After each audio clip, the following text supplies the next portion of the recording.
आज की कक्षा में हम दोष गतियों और रोग मार्गों की अवधारणा को एक साथ समझेंगे।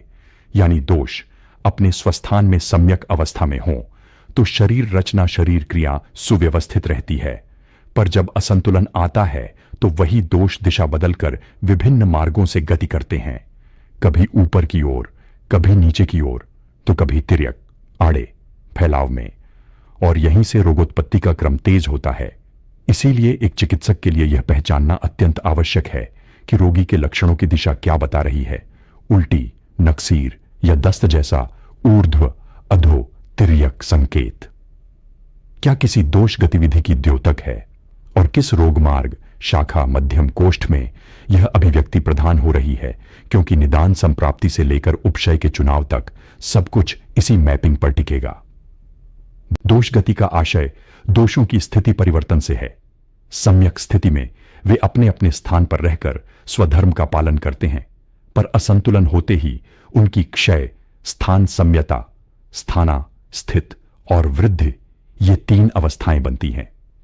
इस त्रिवेणी में वृद्धि अवस्था अक्सर गति का आरंभ करती है और दोष ऊपर नीचे तिर्यक दिशाओं में चलकर या तो महास्रोतस कोष्ठ में उफान लाती है, या शाखाओं त्वचा रक्त मांसादि में फैलती है, या फिर मध्यम मार्ग में मर्म अस्थि संधि गहन अवयव गहरी अभिव्यक्ति देती है।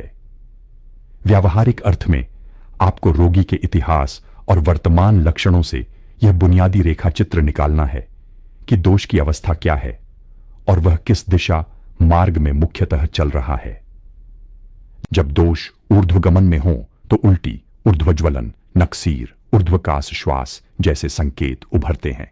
अधोगमन में अतिसार, प्रवाहिका, अवसादन, अधोवात वृद्धि के साथ उदर कष्ट दिख सकते हैं। और तिर्यक गति में प्रायः त्वचा, रक्त, मांस मेद स्तर पर फैलाव वाले लक्षण, घाव, पिड़का, उद्भेद, विसर्प स्वरूप, लाल तप्त पट्टियां या ग्रंथिशोथ जैसी प्रवृत्तियां बढ़ती हैं। यह दिशात्मक पढ़ाई केवल सूची नहीं है, यह आपको बताती है कि किस प्रकार का अनुपान, किस दिशा का शोधन शमन और किस तरह का रोग मार्ग विशिष्ट हस्तक्षेप उपयुक्त रहेगा, जिससे अनावश्यक असंगत उपायों से बचा जा सके। रोग मार्ग विचार का मूल उद्देश्य कहां जाना है, यह तय करना है। कोष्ठ आभ्यंतर महास्रोतस में अभिव्यक्ति हो तो जठराग्नि, आम परिस्थिति, आहार निकास और उदर लक्षण प्राथमिक संकेतक बनते हैं। शाखा बाह्य मार्ग में त्वचा रक्त मांस मेद अस्थि मज्जा शुक्र स्तर पर दाने, फूंसियां, दाहकंडू, वर्ण विकृति, शोथ ग्रंथि या स्निग्ध क्लेदाधिक्य के संकेत आते हैं। मध्यम मार्ग में हृदय मस्तिष्क बस्ती जैसे मर्म अथवा अस्थि संधि, स्नायु कंडरा जैसे गहन ढांचे प्रभावित होते हैं। यहां दर्द विकृति की गहराई, कार्य विघ्न और दीर्घकालिकता अधिक दिखती है। उपचार योजना में यही मार्गबोध, दवा चयन, शोधन क्रम और रोगी चेतना, काउंसलिंग का आधार बनता है। अत्यधिक परिश्रम, उष्ण तीक्ष्ण प्रवृत्ति, अनुचित आहार विहार, विरुद्ध सेवन और वात की प्रेरक शक्ति मिलकर दोषों को कोष्ठ से शाखाओं की ओर धकेल देती है। कभी कभी यह गमन चुपचाप होता है और दोष शाखा में क्विस्केंट रहकर अनुकूल काल देश का इंतजार करते हैं, जिसके मिलते ही उग्र अभिव्यक्ति सामने आती है।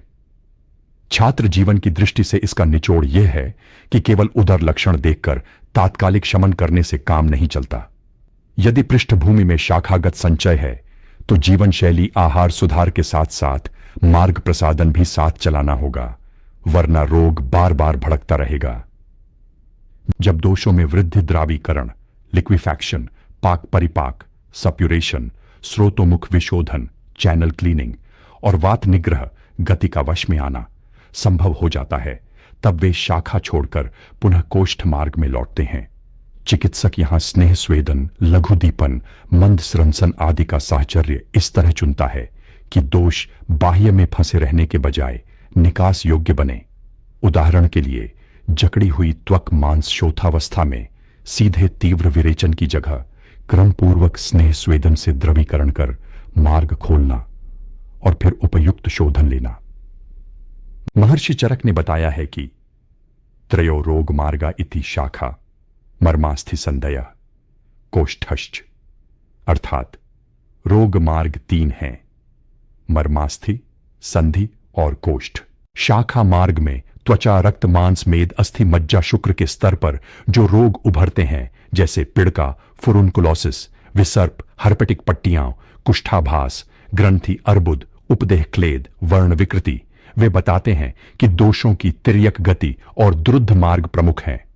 यहां लेखन केवल दबाने से नहीं सधते, लेखन, रूक्षण, शोधन, औचित्य, उचित रसायन, रक्त प्रसाधन और दीर्घकालीन पथ्य अनुशासन का संयोजन चाहिए, ताकि दोष को शाखा से हटाकर सम्यक गतिपथ में लाया जा सके। मध्यम रोग मार्ग में हृदय, मूर्धा, बस्ती जैसे मर्म तथा अस्थि, संधि, स्नायु, कंडरा समष्टि प्रभावित होती है। यहां अर्धांगघात, अर्दित, अपस्मार, अपतानक, अस्थि संधि शूल, वातकंटक, हिक्का व्यवधान, गुड़ाभ्रंश जैसी अवस्थाएं उदाहरण हैं। ऐसे रोग दीर्घकालिक और पुनरावर्ती होते हैं, अतः उपचार क्रम में गरिमा कम गहराई में लाभ सिद्धांत अपनाते हुए स्निग्ध स्वेदन बस्ती, माधुर तिक्त घृत, विशेष आभ्यंतर रसायन और मनोरोग समर्थन, जहां अपेक्षित का विवेकपूर्ण मेल साधना पड़ता है। आभ्यंतर मार्ग में ज्वर, अतिसार, अर्श भगंदर पूर्वावस्था, आलस्यक, अनाह, उदर रोग, प्लीहा वृद्धि, कास श्वास, हिक्का जैसी अभिव्यक्तियां सामने आती हैं। यहां अग्नि अवस्था का सूक्ष्म परीक्षण, आम स्थिति की पुष्टि तथा भक्षण काल भाग स्वभाव का पुनर्संयोजन औषधि चयन से पहले रखा जाता है, अन्यथा औषधि निर्णय सतही रह जाता है। उपशय के रूप में लघु दीपन, संग्राही द्रव्य नियमन और क्रमिक शोधन का स्थान स्पष्ट होता है।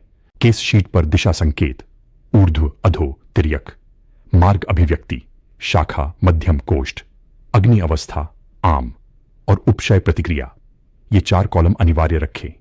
उदाहरण के लिए बार बार उल्टी नक्सीर के साथ त्वचा पट्टियां, यह ऊर्ध्व प्लस तिर्यक संकेत देता है। और साथ में यदि जठराग्नि मंद तथा दिनचर्या विकृत है तो आप पहले मार्ग प्रसादन, लघु दीपन लेकर फिर रोग मार्ग विशिष्ट शोधन शमन तय करेंगे। इस अनुशासन से अनावश्यक प्रयोग घटते हैं और परिणाम टिकाऊ होते हैं। इस वीडियो में बस इतना ही। अगले टॉपिक के साथ जल्द मिलेंगे। धन्यवाद।